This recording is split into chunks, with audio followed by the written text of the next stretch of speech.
Hi everyone and welcome to another edition of the Race Report. I'm Ron Hills. One of the greatest tracks in the history of weekly racing action once hosted drivers like Bill Strozel, Jim Zacharias, George Kent, and Richie Evans. Today that track is a local eyesore, but the glory lives on in the memories of those who were a part of the golden years of the track they called Shangri-la. Ed Conoran and Annie Wilcox were part of that era. Thanks for taking the time to sit down and help chronicle some of the history of the sport that we all love so much. Hey, my pleasure. When I found out you were buying dinner for everybody and drinks, well, I could not show up, you know. Okay, let's start at the beginning. When did you and race cars first become acquainted? Oh, boy. Well, back early 60s. Like a lot of young guys back then, didn't have a lot of nickels to rub together, so I wound up with the regular job and a part-time job working at a gas station. And it was such that the guy only wanted you to work so many hours a week. In the wintertime, I traded with everybody and worked their hours. And one day he said, hey, you know, this has got to stop. I goes, you said the insurance policy was for a year. And he says, yeah.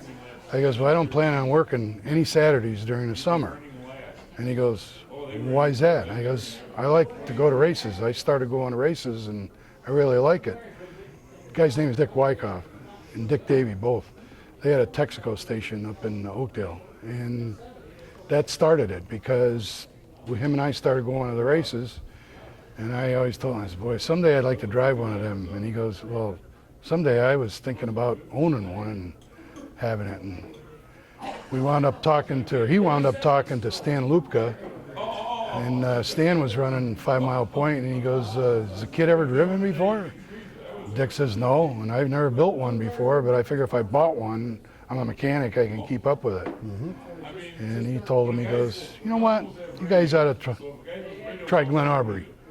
They got a starter class up there that it's affordable, and you can cut your teeth there. And that was the picture I was showing you, the very first race car. Okay, let's grab that picture and hold it up there. Give the... It's a Studebaker. Okay, well, a lot of famous racers race Studebakers, but I didn't know we had as many of them locally. There wasn't, that was it. You mentioned Stan Lupka. Was this during the era when he had the Citgo station in Westover? No, I don't think so. When we were talking to him, we always made the trip up Oakdale Road, and he had his own garage up there. Okay. Yeah. And quite often he'd come down and say, nah, you don't want to do that, do it this way. And he kind of led us through it, and we had a good time with it. What do you remember about your first race? We broke a transmission or something. And once we got that fixed, then we had a right front hub break. And it's one of those deals where you keep learning and you get advice. That's one thing about, you know, the competitors, for as much as they're hard-nosed on the track, mm-hmm. You know, if you've got a problem, you know, they're there to help. You know, and we got led in the right direction, and we had a good time at it. That seems to be one of the traits that's continued throughout the years. Oh, yeah. Tough competition on the track, yep. And friendships yep. off the track. After the first year, how did your racing career evolve? Did you run that same car for a few seasons, or? No, as a matter of fact, as strange as it may sound, we ran it 1 year. And then Glen Arbor passed the rule, no V8 overheads. So we went and kind of got rid of everything we could, you know, shocks and all that stuff. And we wound up getting a Ford off of not Bert Cummings. One of the Cummingses, we got a Ford off of them. Mm-hmm. And we put that together, and that we campaigned for 3 or 4 years. Until it came to a point where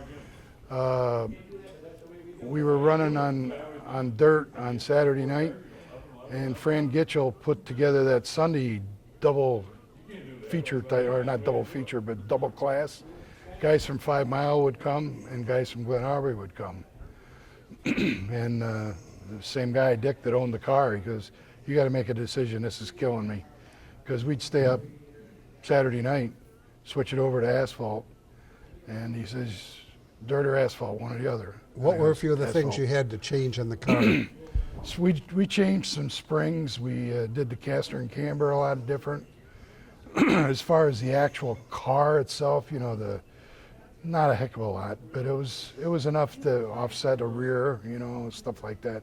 Looking for an edge. You got to remember back then the rules were almost whatever you got away with, because everybody was experimenting. Well, Annie, first, thanks for sitting down and talking about some of the days down at Shangri-la Speedway. Shangri-la, when you first started down there, the promoter was Dale Campfield. Tell us a little bit about the people that you worked with on the med crew and the overall feel of the med crew.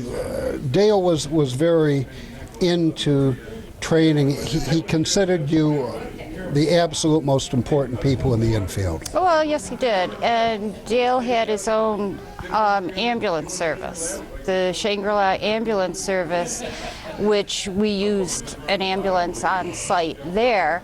But he also did transports from hospitals or nursing homes to elsewhere with his service. And he made sure we were fully trained and everything, and not only the medical crew, because we were just a part of it. If there was an incident on track or even in the grandstands, yes, the medical were pretty much the first ones there. And we worked as a team. There was no I. Everybody knew what to do. But we also had the fire crew that we couldn't do without, your track officials, and down to the cleanup crew and the tow truck drivers. If we had a bad incident with a couple cars, the tow truck drivers sometimes had to be there to hook a car up to stabilize it for us. So I mean, we all work together as a crew. Okay, let's now, you were already a trained healthcare professional when you joined the medical staff. Let's talk about some of the other individuals. First, on the medical crew, I seem to recall Jim Taylor, Bill Siebert, Rich Garris, and I'm probably missing a few, but give us an overview of some of the different people that you worked with. Well, I started out down there basically as a spectator, but being a nurse was talking to the medical crew and just said, hey, if you need a hand sometimes, I'm willing to help. So pretty much every week after that, I helped out. And there were EMTs, paramedics. We had one paramedic that I can think of off the top of my head, Lisa Siebert-Bekowski. She was a paramedic. Others were EMTs. But when I started, I was just a nurse with not the emergency medical training. And I do not believe things have changed, but Shangri-La Ambulance Service sponsored me to go through my EMT training. And I was told at the time that I was the first and probably the only one that Shangri-La Ambulance Service sponsored to go through EMT. More of our conversation with Ed Conoran and Annie Wilcox next week on the Race Report. But when we return, some racing action from a more current era. You're watching the Race Report on Fox 40.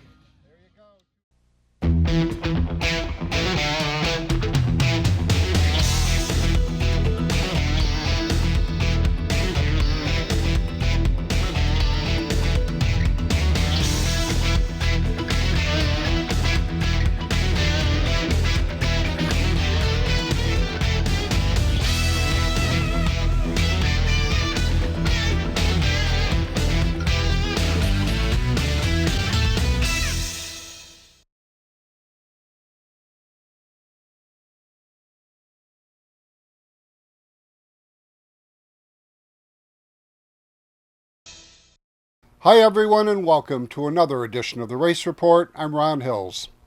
One of the greatest tracks in the history of weekly auto racing once hosted drivers like Bill Strozzo, Jim Zacharias, George Kent, and Richie Evans. Today that track is a local eyesore, but the glory lives on in the memories of those who were a part of the golden years of the track they called Shangri-La. Ed Conoran and Annie Wilcox were part of that era. When did you make the complete switch to pavement? Probably in 2 years, after 2 years or so on dirt. And I'd go back every once in a while, but it was usually as a visit, and if somebody had a ride. Was was Glen Aubrey the only dirt track you raced at? No, we had gone to 1 or 2 times. Jim Zacharias and I took a trip up to Weedsport when they had some kind of a special. First time I ever flipped a car was at Weedsport.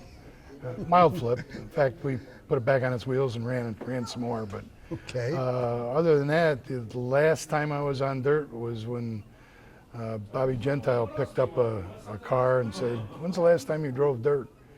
And I goes, "I don't know, 5 or 6 years ago." And he goes, "Good, we're going to Penn Can." And Joe and I used to bang heads down at Penn Can, and I won a feature down there with it. You mean Mr. Boo Check? Yeah. Okay. Some drivers adapted to both dirt and asphalt incredibly well. Others seem to do better on one or the other surface. Any thoughts on why?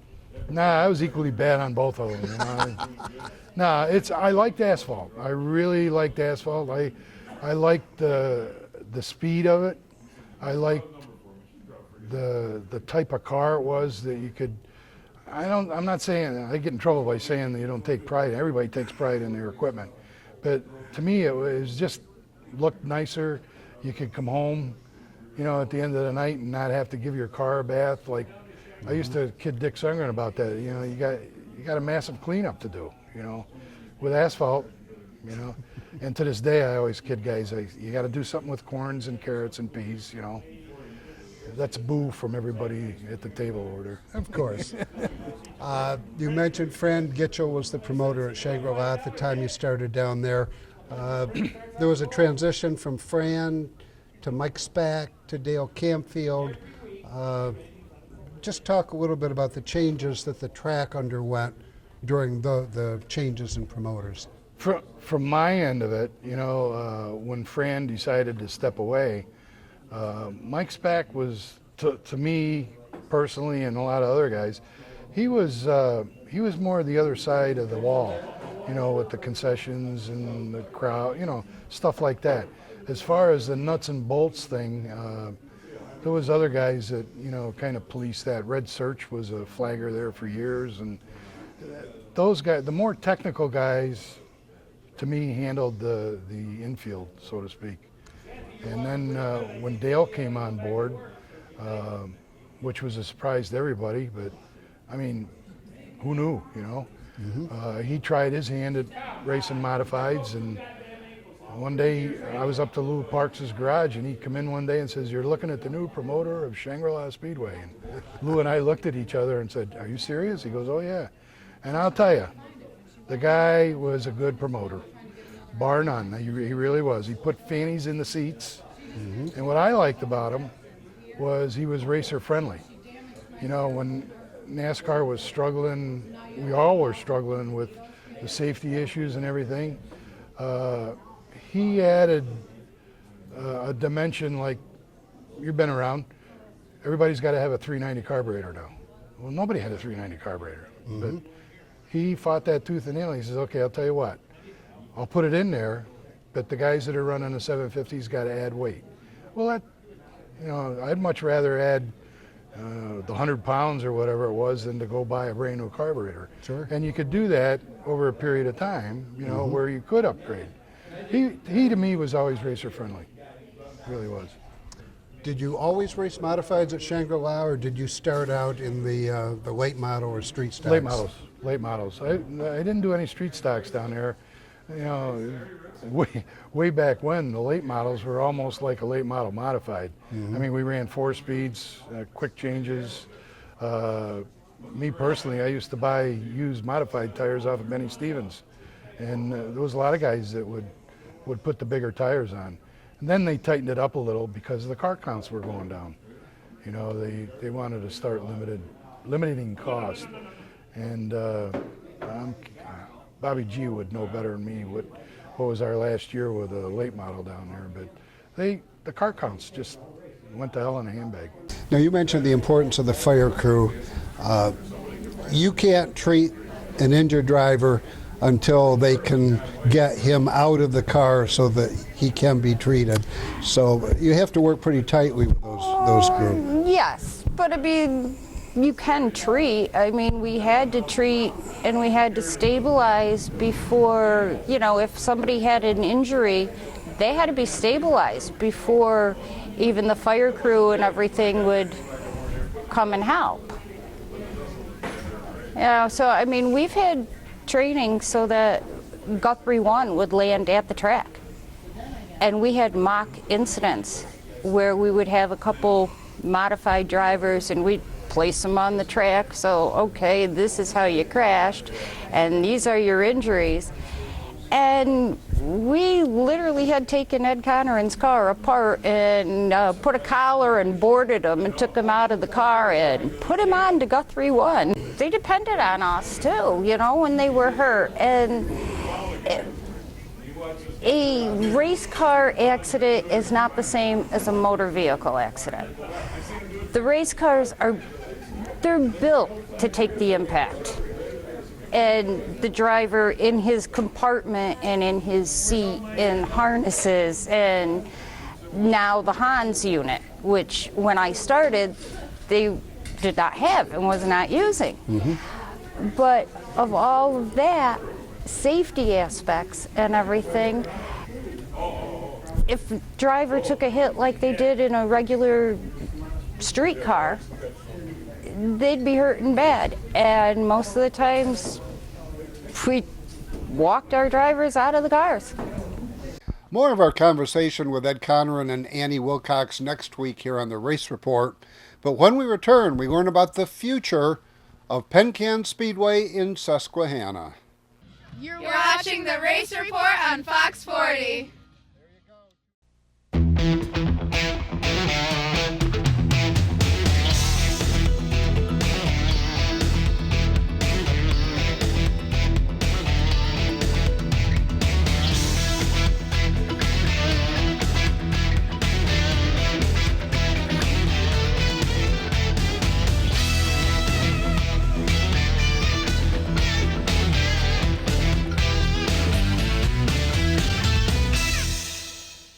30 years of satisfied customers. That's the proud history of Brush and Pallet Auto in Candor.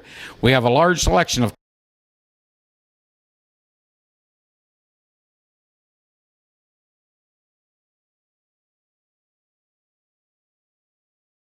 Hi everyone and welcome to another edition of the Race Report. I'm Ron Hills. Ed Conoran and Annie Wilcox were part of the golden age of Shangri-la Speedway, with fond memories of the people that made Shangri-la special. Okay, you made the move to modifieds. Let's talk about the transition that you went through with a different type of car. I had a tough time. I really did. I was driving for Bobby Gentile at the speed shop. We had a Gremlin. He had a Gremlin. And we had some good weeks and we had some not so good weeks. And to the point where we come up with a Vega bodied car the following year. And we were running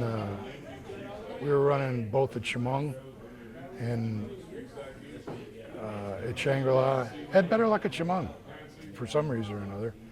And it was funny because some guys that would come to Chemung ran great at Shangri-La, but they got down to Chemung and had a tough time. But we did that for, I don't know, late 70s, up until the late 70s, early 80s. Was Chemung configured pretty much the way it is today?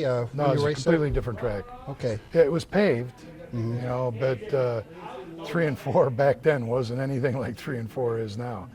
And I consider, to me, I would think it's a lot tougher to drive that place now than it was then. I had a good angle around that place. We did good. We really did. At some point, I know you started driving your own car. Mm-hmm. You also had a lot of success, some wins down there. How different is it to be the driver owner compared to just getting in the seat? You have to have a heavier wallet. But what happened is the company I was working for at the time, I was doing an awful lot of traveling. And Bob suggested that I might want to consider driving, because he had sold the other car. He was down a one-car operation, as you're aware. Ronnie Shepard was driving for him, Right. and doing quite well. And he suggested I give this guy a call. And he says the guy, he doesn't have a lot of money in it, but give it a shot. And I drove for that guy for like 2 years, and we just reached a point where, the type of car wasn't there. I mean, we both tried, but it's cubic money. Sure. So Bob suggested, he says, I'll tell you what, I got a frame and cage I'll sell you. And that's what I started doing, little by little, putting it together. And we did all right with it. I seem to recall a sponsor, Prime Star, No. that was with you quite a while. And that seemed to be the era when you really started running up toward the front of the pack. You're exactly right. You're right on. And the reason being is I got on a first name basis with the tire people. And that's what it took. Randy Hedger used to tell me, put some tires on that thing. And all of a sudden, God, this is fun, running up here. And I had them for 2 or 3 years before they turned out. Now they're DirecTV. But they're based someplace else, and getting sponsors after that was tough. We got some, and we kept up with it. And then I think 2004 or 2005, I decided, okay, we had won a feature, and I said, you know what? It's not as much fun as it used to be. Car counts were down again, as you know, even now. And from what I'm seeing, and you would know this better than I do, the modifieds, as we know them, don't run that much anymore. It's sport mod, or whatever they call them now. Sure. So I guess I feel like I got out at the right time. I mentioned that to some of my friends. They said, "Yep, definitely." Because if I still had it, I had one or two choices: switch it over to a sport mod, which was almost like having another half car, probably, with different manifolds or carburetor. I guess you could put a carburetor on with a special adapter. Sure. But different tires, different wheels, different. So I'm glad I got out of it. Well, as we transition from your driving to your officiating career, one thing we always try and include is thanks to all the sponsors that did help you during your career. We mentioned Prime Star. I seem to recall a pretty good place that serves wings and things over Deacon's on Bench. Yep. Absolutely. Yep, that was good too. And of course, Doug's Speed Shop, obviously Bob Gentile. You know what? I got to tell you, I got to be serious about this. Bob Gentile is the reason racing around this area has been as well as it has been. I don't think you can wander through the pits. I don't care what racetrack you're at. You can't wander through Pencan. You can't wander through 5 Mile or wherever. And he hasn't been a prime, I won't say sponsor in all cases, but he gives guys breaks. He watches out for the racer. You're good to him, he'll be good to you. Absolutely. Well, you hung up the helmet, but you sure didn't hang up racing. You've been involved in the ROC series. You've used so much of your knowledge and your experience in helping with officiating various events. So let's talk a little bit about some of the series racing that goes on. And it was very strong. Andy Harpel bought a very successful series that Joe Gerber had developed over the years. The sport itself has been changing. Oh, big time. But let's talk about that. Let's address that a little bit. Well, to be all honest, I got an opinion about that too. Andy bought it, and that's the only reason it was resurrected. But make no mistake about it, the last 5 years that Gerber owned that series, it wasn't, the car counts were dwindling then. When Andy picked it up, he did a good job as far as I'm concerned. He tried, he had some good ideas, but I think even he'd tell you over a couple of years, there's so much entertainment that other people can partake of or whatever, that back in the day, if you didn't go to the race and you went to the movie or something like that, was your entertainment, you know. And there's so many other things going on now that it's kind of tough to put people in the seats. It really is. And he did a good job, and I had a good time doing it for quite a while. It was my transition to kind of stay in it. I got paid every week too. That was an amazing part. But the thing of it is, even then, you know, you wander through the pits and smell the fumes and talk to the guys and everything. Like, God, I miss it. You know, and I still do. Last 2 years is the only place I've been was Race of Champions up at Oswego or when they had it at Chemung. But I looked at myself as John Miller's assistant towards the last part of that, you know, just helping out with the tech part. You can't treat an injured driver until they can get him out of the car so that he can be treated. So you have to work pretty tightly with those groups. Yes, but I mean, you can treat. I mean, we had to treat and we had to stabilize before, you know, if somebody had an injury, they had to be stabilized before even the fire crew and everything would come and help. You know, so I mean, we've had training so that Guthrie 1 would land at the track. And we had mock incidents where we would have a couple modified drivers and we'd place them on the track. So, okay, this is how you crashed and these are your injuries. And we literally had taken Ed Conoran's car apart and put a collar and boarded him and took him out of the car and put him on to Guthrie 1. They depended on us too, you know, when they were hurt. And a race car accident is not the same as a motor vehicle accident. The race cars they're built to take the impact. And the driver in his compartment and in his seat and harnesses, and now the Hans unit, which when I started, they did not have and was not using. Mm-hmm. But of all of that, safety aspects and everything, if the driver took a hit like they did in a regular street car, they'd be hurting bad. And most of the times, we walked our drivers out of the cars.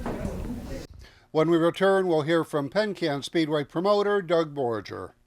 You're watching the Race Report on Fox 40.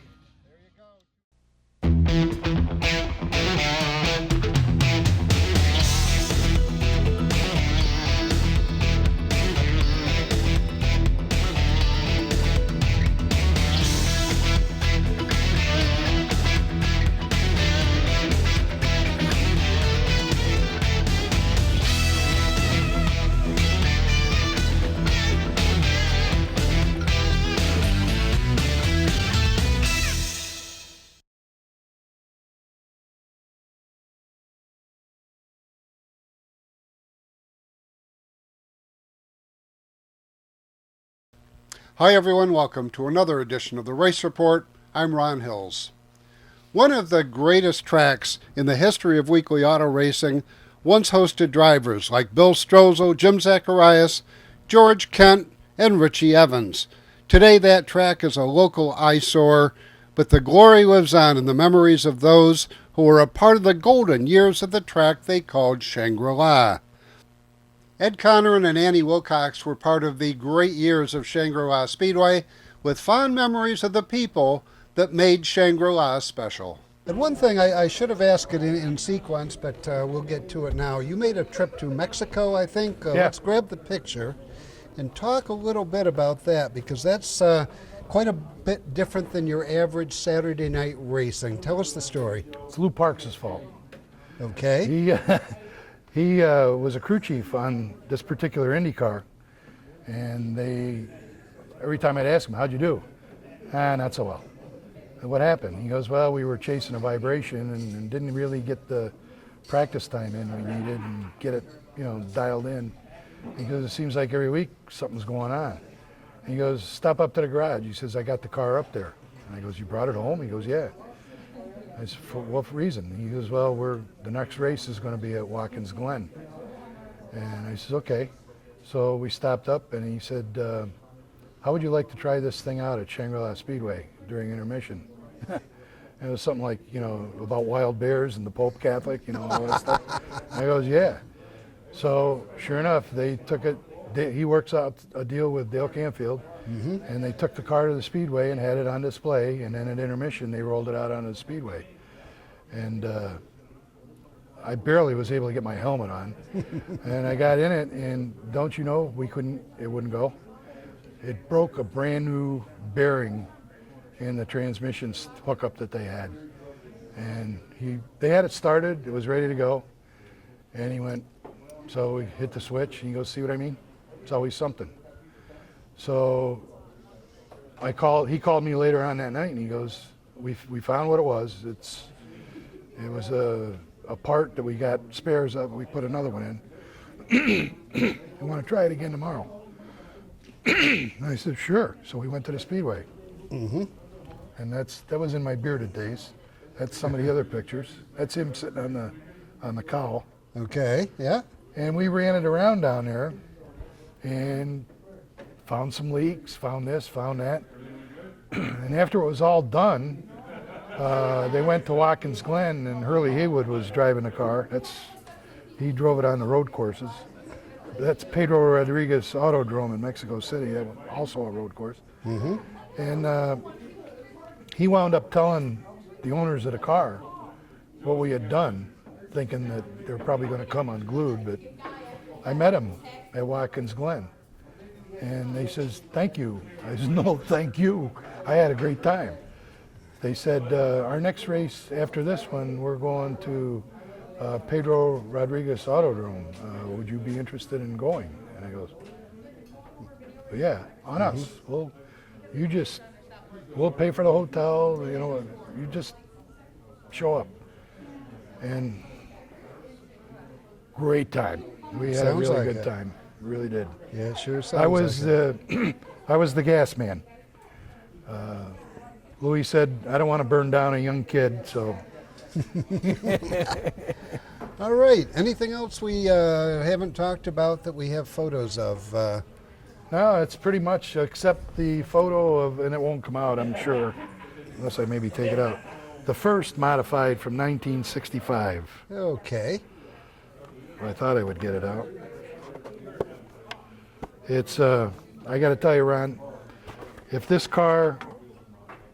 I still had this car, I would not even sit in it in my driveway. The biggest thing I've seen with cars nowadays is the safety aspects of it, which it absolutely amazes me. I mean, a lot of guys that drove back then with cars like that can tell you, because they had the same thing. I didn't come up with it by myself. They had beer kegs for gas tank with a conduit piece of pipe with a cap on it. Yeah. The seats were whatever you could put in there. Shoulder harness, I don't know what the hell that is. And the cars nowadays, one of the things that amazes me that I think really added to it is the seats. The seats are driver friendly. I mean, it looked like you could probably withstand quite a bit more now than what you could back then. And we have friends, including one that used to stop at Shangri-La once in a while, Randy LaJoy, one of the big innovators in the Joy of seats. seating. And Yep. and I remember him coming down for some Bush North races back in the day. Yeah. They've definitely come a long way with the safety aspects of it. Sure. Was this car you just showed us, was this the one you raced on both dirt and pavement? No, this was strictly, we did this, it was 1965, and that guy that owned the Modern, Okay. he says, we got a chance to pick up this car. It doesn't have a motor. Uh-huh. And he goes, and I can't afford I don't want to do the whole thing. He goes, if you buy the car, I'll supply the motor. Okay. And that's how we worked it. I can remember the first night I drove it, we won $200, and I thought, why did I not do this earlier? Well, when you break things on those, you find out why you didn't do it earlier. And we only ran that 1 year, and then went back to the moderns, late models, whatever you want to call them. Okay. But Like I say, I wouldn't even sit in this thing in my driveway. Your car number, how did you choose it? I didn't. When you used to go to Glen Robbery, they had well over 100 cars a night, without a doubt. It got to a point where if you didn't qualify on your heat, you went home. No consies, you just went home. There was just so many cars. And we purposely took the car up there with no number on it because we didn't know what we could have. I mean, you could put any number on it you want, but somebody probably has it. Right. And you're going to change it. So we went up there, and I think a guy by the name of Chick Severance was the promoter. He goes, "Here's your number." It was 164. And that's what got put on the side of the car. And I kept it, for years and years and years. And then when you go to NASCAR Modifieds, they don't like 3 numbers, they like 2 numbers. And Right. So you were 34 when you drove for Bob Gentile, is that right? no, he always had us as 22. Okay. Yeah. He had team cars then. I was 22 and Darrell Nichols was 23. Okay. And then when he worked out a deal and had Jim driving for him, I think it was WINR 680, and they numbered the car 68. Okay. And then the 34 was when he would know better than me, but I think that's when Ronnie started driving for him. The Magic 34, Channel 34 Yeah. with Roy Silva, Yep. that deal. Yeah, Roy was also the WINR for a while, and True. But your number, you were number 27 with the Prime Star yeah. car. Where did that number evolve from? One of the guys I was driving for in 1972 had a pretty fast late model. We won some races with that. Red, white, and blue car with the weird colored pants that Bobby's got on his wall. But that was his number. Okay. And I just asked him, you have a problem with me using it? Well, he was out of racing anyway. And he says, yeah, I don't care, because the number I really wanted was 35. We had some good luck with that. Bobby and Jim bought a car and had me drive it. And we had some really good finishes with it, and I liked the number. But somebody already had it, so I stuck with 27. Well, Ed, first, thanks a lot for taking the time and sitting down and talking about the history. Now answer the one question that I forgot to ask. What should I have asked you and I forgot to?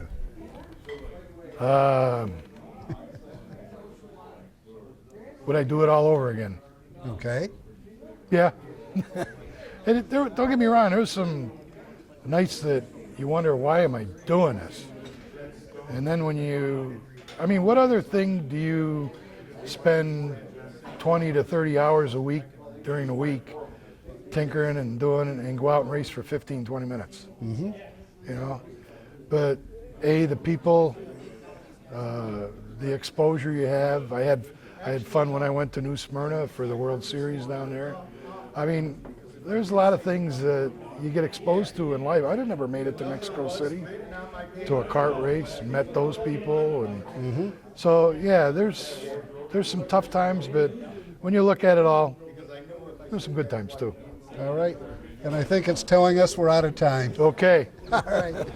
We continue our look back at Shangri-La Speedway when the race report returns.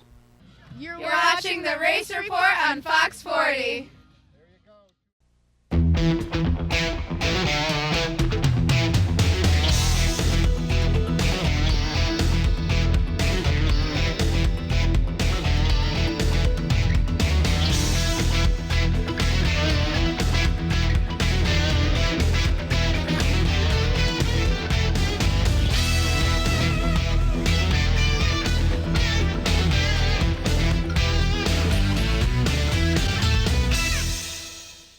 Graphics by Billy is pleased to announce the Win and You're In challenge. The challenge will reward one lucky Graphics by Billy customer at the end of the 2017 racing season with a free lettering job in 2018. Details can be found on the Graphics by Billy website, gbbsigns.com. 98.1 The Hawk, number 1 for 20 in a row. This is Jason Aldean. Hot new country. This is Luke Brown. And kiss tomorrow goodbye. This is Charles, Dave, and Hillary, and we are Lady Annabella. And I don't know why you don't take me downtown anymore. Binghamton's Hot New Country. This is Carrie Underwood. Every tear-soaked whiskey memory blown away. Binghamton's Hot New Country. 98.1 The Hawk. Welcome back to the Race Report. Promoter Dale Canfield made safety and training the top priority, and even though the following training session came 1 year after Dale left, the high standards that he set remained his legacy. Now, you mentioned the importance of the fire crew. You can't treat an injured driver until they can get him out of the car so that he can be treated. So you have to work pretty tightly with those groups. Yes, but I mean, you can treat. I mean, we had to treat and we had to stabilize before, you know, if somebody had an injury, they had to be stabilized before even the fire crew and everything would come and help. You know, so I mean, we've had training so that Guthrie 1 would land at the track. And we had mock incidents where we would have a couple modified drivers and we'd place them on the track. So, okay, this is how you crashed and these are your injuries. And we literally had taken Ed Conoran's car apart and put a collar and boarded him and took him out of the car and put him on to Guthrie 1. They depended on us too, you know, when they were hurt. And a race car accident is not the same as a motor vehicle accident. The race cars they're built to take the impact. And the driver in his compartment and in his seat and harnesses, and now the Hans unit, which when I started, they did not have and was not using. Mm-hmm. But of all of that, safety aspects and everything, if the driver took a hit like they did in a regular street car, they'd be hurting bad. And most of the times, we walked our drivers out of the cars. Safety is an important consideration at every racetrack, but few tracks go to the extent that Tioga Speedway does in their training. Saturday morning, the entire medical staff as well as the fire crew were on hand for a joint training session with the people of Guthrie 1. The session began with some classroom work, a number of films, and soon the helicopter would arrive. They then staged a complete mock accident. Two drivers, first Ed Conoran and Rick Meald, working with the Guthrie people and teaching them about the modifieds. If and when things are serious enough where the individual is not with the program or out cold, the NASCAR modifieds, you can pop the roof on them. It's a matter of a bunch of Zeus buttons, and the track safety personnel as well as the crew chief can direct that. And what it will do is we'll give you access to the driver without really tearing the car apart, and it's quick.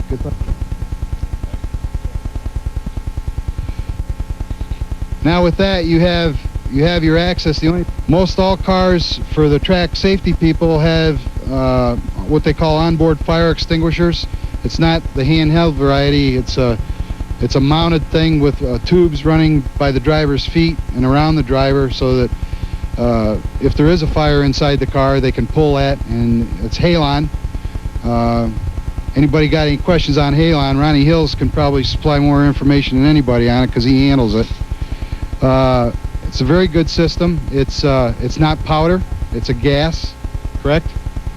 And it's really good. I'd recommend it to anybody that if they don't have it, that's what they should be doing.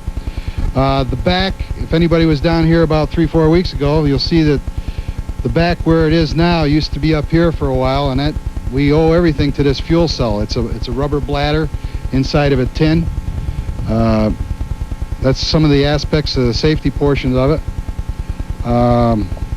Other than that, I can't emphasize, when anybody gets to the car, be careful of yourself. Sharpness and heat. At that point, Rick Neal, the driver of the Salamita State Fair Speedy Sauce number 5, became the victim. The car was moved up against the wall. Rick was put in the car with the understanding he couldn't help get himself out. So the medical crew then went to work. They went through all the procedures, first to protect against fire, then to protect Rick against the chance of injury, putting the neck brace on, the backboard, getting Rick up and out of the car, and now time to get him into the helicopter. The staff of the Tioga Speedway ambulance crew had already had a chance to work with the Guthrie people, so they knew what to expect when they got to the chopper. They got Rick loaded in, and then it was time to take to the skies. And the flight from Tioga Speedway to Robert Packer Hospital takes only 6 minutes.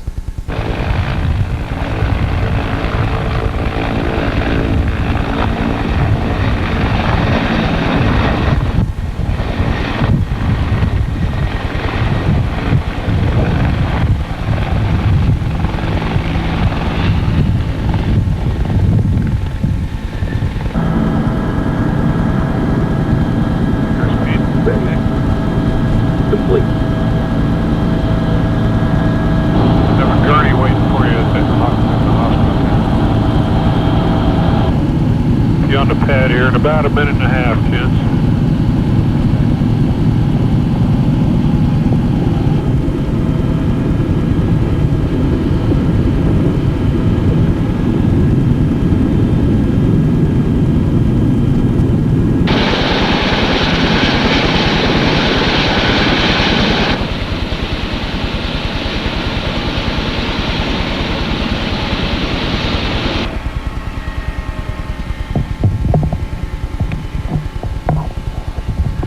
We go to Tioga Speedway.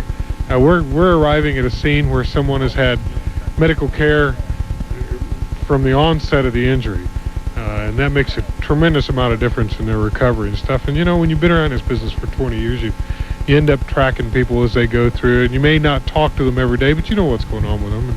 Okay, what do you guys think about the simulation we had? Any suggestions for maybe doing it better or adding to it? I think the simulation went very well. The ground crew out there extricated the patient in a real quick amount of time, and then we just loaded him right up and brought him right on in. Just as if it was an actual event, that's exactly how it would happen. So, how do you think it went? I think it went very well, and I think this practicing of it helps out a lot of people, get out a lot of the niches and stuff like that to make things go a lot smoother. But the guys did, the people at the track, they did a super job. We do have a very good safety crew there, and the addition of these people here. I've been there at accident scenes when these two people come in, and they really take care of the people. And as far as the ride goes, seeing it from my perspective, it was pretty much very quiet, very simple. They were asking me questions, and fortunately I was just, a simulation, no big deal. But I imagine if you're in that position, that's what you need to have, is that confidence in the people that you're with, and it was very smooth all the way through. A great job done by Bill Siebert, the medical director at Tioga Speedway, and on behalf of the medical and fire staff, we'd like to thank all the people from Guthrie One and all your cooperation. It was an excellent seminar, may save someone's life someday. And by the way, also thanks, we had a great time down at the hangar with the chicken barbecue.